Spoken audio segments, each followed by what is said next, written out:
नमस्कार दोस्तों, मेरा नाम अनिल सोलंकी है। मेरे यूट्यूब मंच लाउड जाट वॉइस में आप सबका स्वागत है। दोस्तों, जब हम स्कूल में पढ़ते थे तो हमने सिविक्स एक सब्जेक्ट होता था, समाज शास्त्र। बाद में इसको पॉलिटिकल साइंस भी बोला जाने लगा। एक चीज़ हमने पढ़ी थी कि भारत एक संप्रभुता संपन्न गणराज्य है। संप्रभुता का मतलब आप समझते हैं, अपने अंदरूनी मामले में किसी दूसरे का हस्तक्षेप बर्दाश्त ना करना, इसको संप्रभुता कहते हैं। तो हम एक संप्रभुता संपन्न गणराज्य हैं, दुनिया के सबसे बड़े लोकतंत्र हैं। और संप्रभुता की कीमत क्या होती है, एक पुराना किस्सा आपको सुनाता हूँ। आपने मराठा राजा शिवाजी महाराज का नाम सुना होगा। शिवाजी महाराज का जो राज्य था दक्षिण भारत में, औरंगजेब की आंख में वो खटकता था और औरंगजेब लगातार उसको हड़पने के लिए शिवाजी महाराज से युद्ध करते थे। शिवाजी महाराज के पास छोटी सेना थी, छोटा राज्य था। औरंगजेब उससे ताकत में 100 गुना ज़्यादा मजबूत था। तो इस सब से शिवाजी महाराज भी परेशान थे, तंग थे। आखिर वो कब तक इतनी बड़ी सेना से लड़ते। तो जो औरंगजेब का मनसबदार था, मिर्जा राजा जयसिंह, जयपुर का शासक, वो शिवाजी महाराज के पास एक प्रस्ताव लेके जाते हैं और कहते हैं कि शिवाजी महाराज आपके साथ, शिवाजी महाराज को कहते हैं औरंगजेब के साथ मैं आपकी संधि करवा सकता हूँ, लेकिन इसके लिए आपको आगरा आना पड़ेगा। तो शिवाजी महाराज आगरा में आ जाते हैं। औरंगजेब वहाँ पे उनका अपमान करता है, उनको अपने मनसबदारों का मतलब जो औरंगजेब के अधीन शासक थे, उनके पीछे खड़ा कर देता है। इस बात से शिवाजी महाराज इतने दुखी और कुपित होते हैं कि वो औरंगजेब का दरबार छोड़कर जाने लगते हैं और औरंगजेब उनको पकड़कर कैद में डाल देते हैं। उसके बाद की कहानी, शिवाजी महाराज किसी तरीके से फल की टोकरी में बैठकर वहाँ कैद से अपने बेटे के साथ निकलकर अपने राज्य में पहुँच जाते हैं।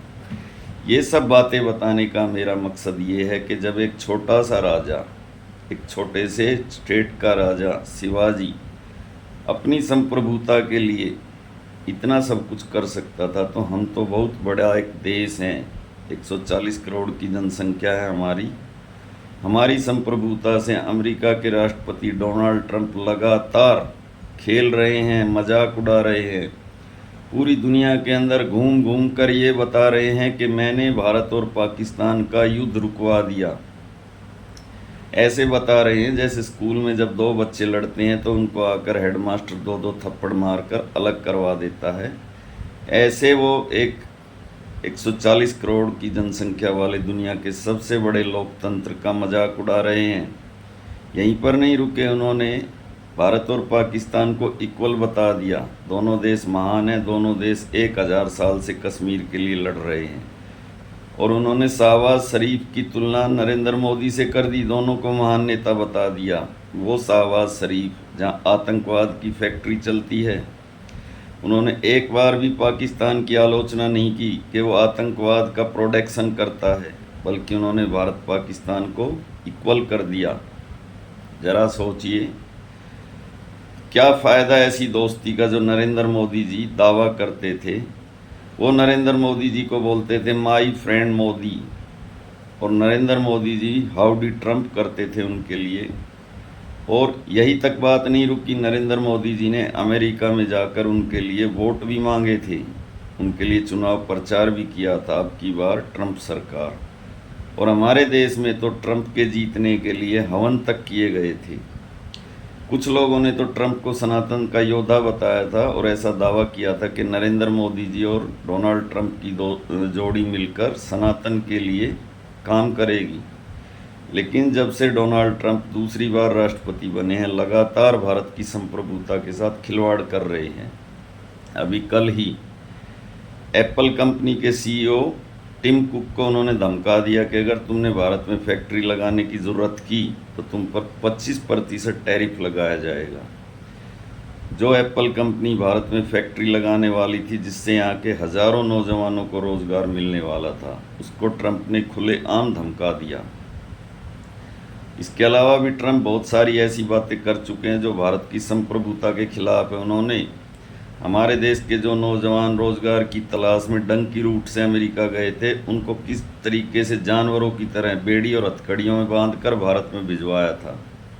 ऐसे तो कोई आतंकवादियों के साथ भी नहीं करता, लेकिन उन्होंने ऐसा किया भारत को अपमानित करने के लिए। उन्होंने ऐसा किया। वो भारत के निर्यात पर भी 26% टैरिफ लगा चुके हैं और वो बार बार ऐसा दावा करते हैं कि मैंने भारत पाकिस्तान का युद्ध रुकवा दिया। आज तक वो रूस और यूक्रेन का युद्ध नहीं रुकवा सके। वो ऐसा दावा करते हैं कि भारत और पाकिस्तान क्योंकि दोनों न्यूक्लियर पावर हैं, इसलिए मैंने युद्ध रुकवा दिया। तो न्यूक्लियर पावर तो रूस भी है और इजराइल भी है, उनका युद्ध वो क्यों नहीं रुकवा पा रहे हैं? और भारत के लिए वो ऐसा दावा कैसे कर सकते हैं कि मैंने युद्ध रुकवा दिया? क्या भारत की अपनी संप्रभुता नहीं है? और मज़े की बात देखो, हमारे देश की सरकार के मुंह में दही जमी हुई है। न विदेश मंत्री इसके खिलाफ कोई बयान देते हैं, न रक्षा मंत्री, न ही देश के प्रधानमंत्री। एक भी बयान नहीं आया कि ट्रंप झूठ बोल रहा है। ये हमारे देश की संप्रभुता का सीधा सीधा उल्लंघन है और हमारे देश को बार बार अपमान करने की कोशिश है। इसका जवाब सरकार को देना ही चाहिए। 1971 के अंदर जब हमारे देश की सेना ने पाकिस्तान के अंदर प्रवेश किया था, बांग्लादेश का निर्माण हुआ था, उस समय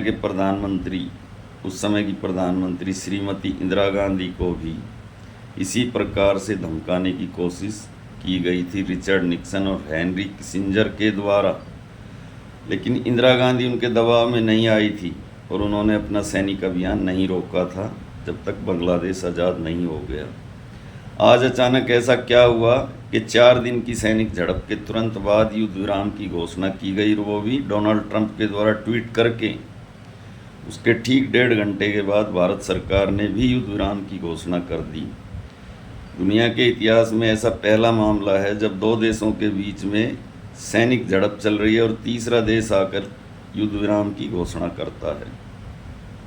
इस सब पर भारत सरकार को अपनी चुप्पी तोड़नी चाहिए तथा जो हमारे देश के प्रधानमंत्री नरेंद्र मोदी और अमेरिका के राष्ट्रपति डोनाल्ड ट्रंप के बीच में ट्यूनिंग थी, एक दोस्ती थी, उस दोस्ती की सच्चाई भी लोगों को पता चलनी चाहिए। अचानक से ऐसा क्या हो गया जो डोनाल्ड ट्रंप ने यू टर्न ले लिया और वो अचानक से भारत की संप्रभुता से खिलवाड़ करते हैं, रोज़ रोज़ भारत के खिलाफ बयान देते हैं और पाकिस्तान जैसे मुल्क को, जो कि नर्सरी आतंकवाद की, उसको एक महान देश बता रहे हैं। तो भाइयों, मैं आपका भाई अनिल सोलंकी आज का वीडियो यहीं पे समाप्त करने की इजाज़त चाहता हूँ। वीडियो कैसा लगा कमेंट करके बताएं। जो भाई अभी चैनल से जुड़े हैं वो चैनल को सब्सक्राइब करें, वीडियो को ज़्यादा से ज़्यादा लाइक करें, कमेंट करें और अपने ग्रुप में शेयर करें। धन्यवाद भाइयों, आपका दिन शुभ हो।